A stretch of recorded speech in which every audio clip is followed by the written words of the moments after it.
Are you all ready to make a starch difference in the next installment of the Culinary Crucible reruns? I sure hope so, because we have 9 new recipes, 2 new-ish boys, and a whole bunch of ingredients to go over. So let's get into the nitty-gritty as soon as we can. However, I do have to inform you that this video is going to be specific to the starch difference rerun, covering just its specific mechanics. If you want to know how the Culinary Crucible as a whole functions, I do have a much larger guide that goes over all of that, which will help you understand some of the things we're going to talk about here.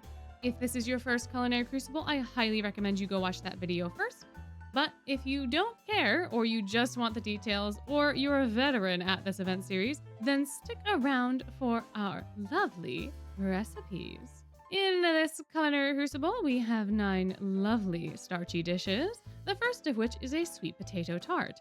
You can cook this with potatoes, butter, egg, sugar, and pie dough. We also have potato galette, which you can cook with just potatoes and butter. We also have cassava fries, which you can cook with potato and flour. Up next, we have potato salad rolls, which you can cook with potato, onion, carrot, cucumber, and bread. We also have sweet potato gratin, which you can cook with potato, onion, cheese, and milk. We also have gnocchi with tomato sauce, which you can make with potato, tomato, cheese, egg, and flour. Up for grabs as well is tapioca milk, which you can make with potato, milk, and sugar. We also have vichyssoise, Train's favorite food, which you can make with potato, onion, milk, and consommé. You can also make purple yam pound cake, although this is really just an ube cake, with potato, milk, egg, and sugar. Here are all our lovely recipes in their lovely little reference card that you can come back to whenever you wish if you want to see all of them at a glance. However, now that we know what to cook and what goes in what we are cooking, we have to go get the things with which we are then going to cook. And to do that, we are going to need to figure out which ones to prioritize when. So let's go over cooking priority based on the lovely ingredient spread for this Culinary Crucible. As you can see, we have 6 different excursions this time around, the first of which contains the potatoes, and they are guaranteed to drop because they are necessary for all ingredients. However, we also have, interestingly enough, another excursion that has a singular ingredient within the chicken coop. We have eggs. But, like always, we have the last 2 excursion areas locked behind token requirements, so let's see what we can cook at the start besides the starting recipe for the sweet potato tart, of which the head mage will give you the ingredients for that right away, so go cook that immediately, then send out your boys on an excursion to, perhaps, maybe, either the Botanical Garden Subtropical Zone or the Windmill. We have only 2 recipes, yet again, to be able to cook at the beginning. However, they're both pretty decent recipes. Potato salad rolls require more ingredients, so you will get more thaw marks for crafting those. Cassava fries only requires 1. But even though that is tempting, we have to look at the actual groupings of ingredients and what the drop rates are for those groupings, because just because cassava fries has 1 ingredient doesn't necessarily mean that that ingredient's going to drop consistently. However, luckily in this case it will. So the flour is the highest drop rate within the windmill, having a slight edge above the bread. And for the potato salad rolls, you're in a pretty decent spot anyways, because the onion's gonna drop the most, but the carrot, tomato, and cucumber all have equivalent stats. So presumably you will still get enough of those to cook if you are taking like hour-ish sessions in the botanical garden. However, because the windmill has the highest drop rate in flour and cassava fries require flour, they are going to be your day 1 priority. They are going to be your token grinding queen. This recipe is going to get you a lot of tokens relatively quickly because of that. So if tokens are your game, cassava fries, which I misspelled on the slide, but that's okay. They're going to be your day one priority, and they're going to be your token priority throughout the rest of the event. Now, when you have the other areas unlocked, now the whole world is your oyster, except for one little snafu.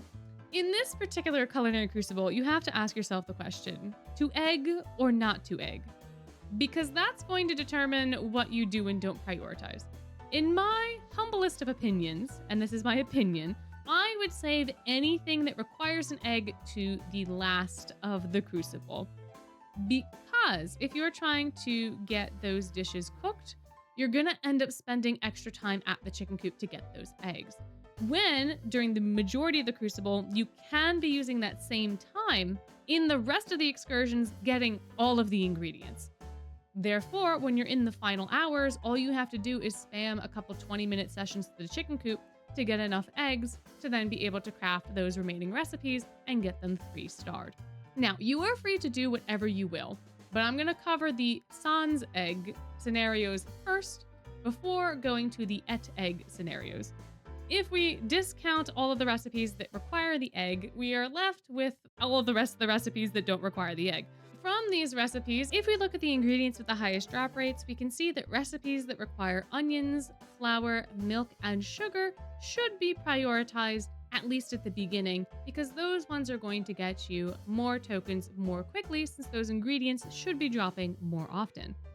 If we then narrow it down further by looking at recipes that require the least amount of extra excursions, we can narrow down our list to 4 total recipes. Our potato galette, cassava fries are queen, potato salad rolls are perhaps second in command, and then tapioca milk.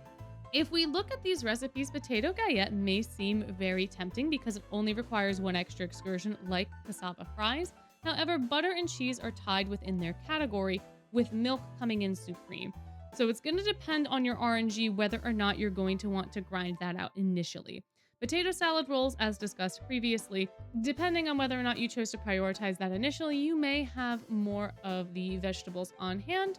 If you are prioritizing cassava fries, you will have a stock of bread just as a side effect, and so you will technically only have to, at least initially, go to the botanical garden for those vegetables. So that is still a very valid option, of course, depending on RNG. But we also have tapioca milk at the bottom. And tapioca milk requires the required ingredient, naturally, but it also requires milk and sugar. Both of those ingredients are the top tier in their category. They are supposedly going to drop the most often from those excursions. So even though tapioca milk will require an extra excursion, from an unlock perspective, it is probably going to be your best bet for crafting.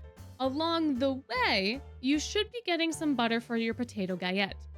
So these 2 recipes are going to be very good once you have the farm unlocked.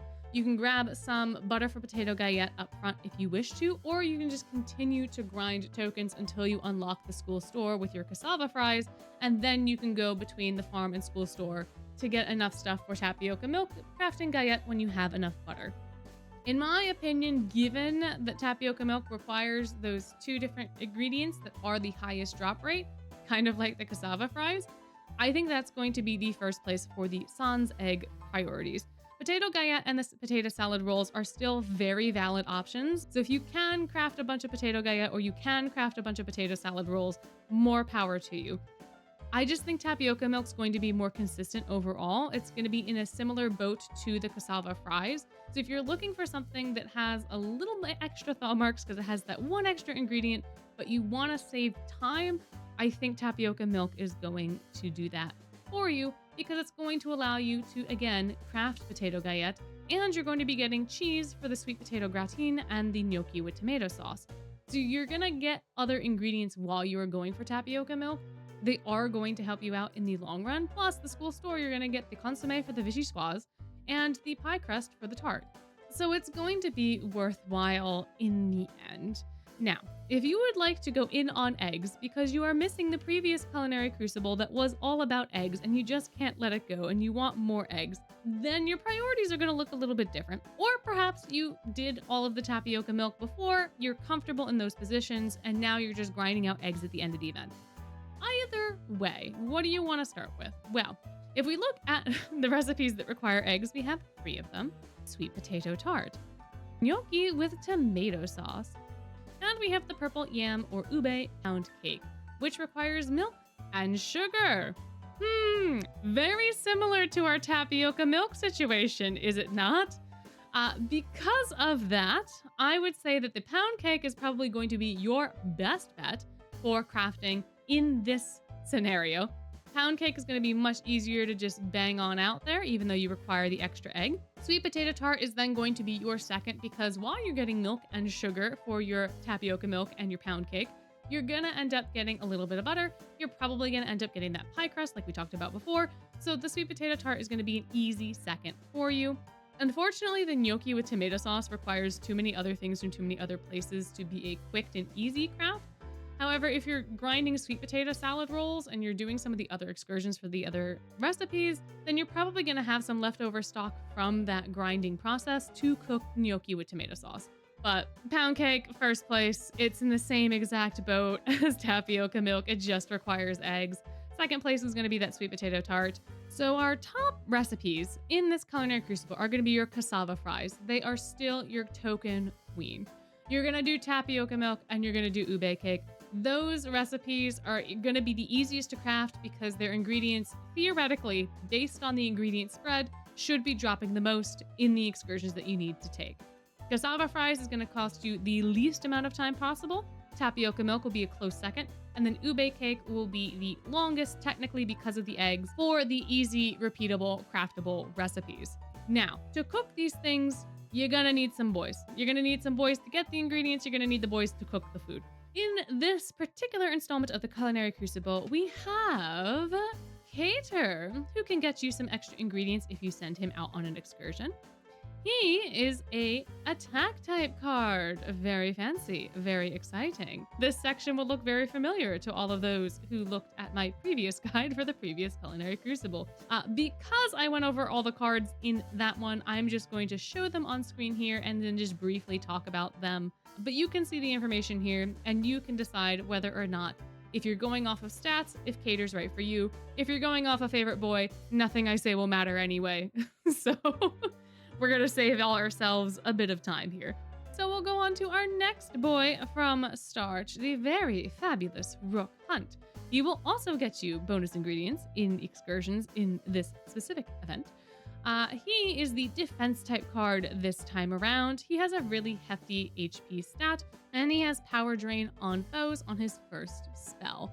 He's a pretty standard card, not too much to say about him. He exists, and he's fancy, and he's fabulous, and that's that. Now, if you did not use your SR key up yet, you still have the option to get the boys from the previous rerun, which include one Malleus Draconia. Unfortunately, in this specific Culinary Crucible installment, he will not get you bonus ingredients, but you can still pick him up to have a nice defense type card. Here you have Fire Shot and Water Shot 2. You have Modest Resistant on Caster. That's kind of it for Malleus. It is interesting that both of his spells will have resistant to Caster. So he will be very resistant to the things that are being thrown at you. That is quite good for a defense type card. So if you like Malleus, or if this looks a little bit better than Rook did, then perhaps this is the card for you. Or perhaps you are still in the market for an attack type card, but Cater wasn't doing it for you well. That SR key will still allow you to get Ruggy Bucci at this point in time, and perhaps Ruggy's stats will tempt you to do so. Ruggy, again, is the attack type card. He's got a pretty decent power stat, and he has Flame Blast and Leaf Shot 2 for his spells. Ruggy also has a minor power drain onto foes for 3 turns, and he will do 2 hits of weak floral damage no matter what you do. He is very cute holding his little basket of eggs. I would not blame anyone if they wanted to pick up a Ruggy. But he also will not get you those bonus ingredients in this specific installment of the Culinary Crucible because it's not his installment. But honestly, you can't go wrong with any of them, as they are all good cards. I have a couple other tips and tricks to share with y'all before you go. If you can do the shorter excursions more consistently, you can get more ingredients that way, so keep that in mind. And you can make use of the ingredient shop to get more tokens when you're in a pinch. Charcoaling or failing a bunch of dishes will help you at the very end of the event to get rid of all of your ingredients because those ingredients will not transfer over. So try to get every last bit of token that you can. Also, in this vein, tokens do not transfer between events. At least that's been the case in the past. So use all the tokens you can in the shop for the rewards you want before the shop closes and your tokens and the rewards are gone forever. But before you rush into the kitchen and start cooking, I would love to know whether or not you found this little guide helpful and if you would like me to continue making content like this in the future. Let me know with a comment down below or perhaps a like and subscribe instead if you would like to show your support that way. And of course, before you go, I just have to remind you that you're amazing and I hope you have a wonderful day.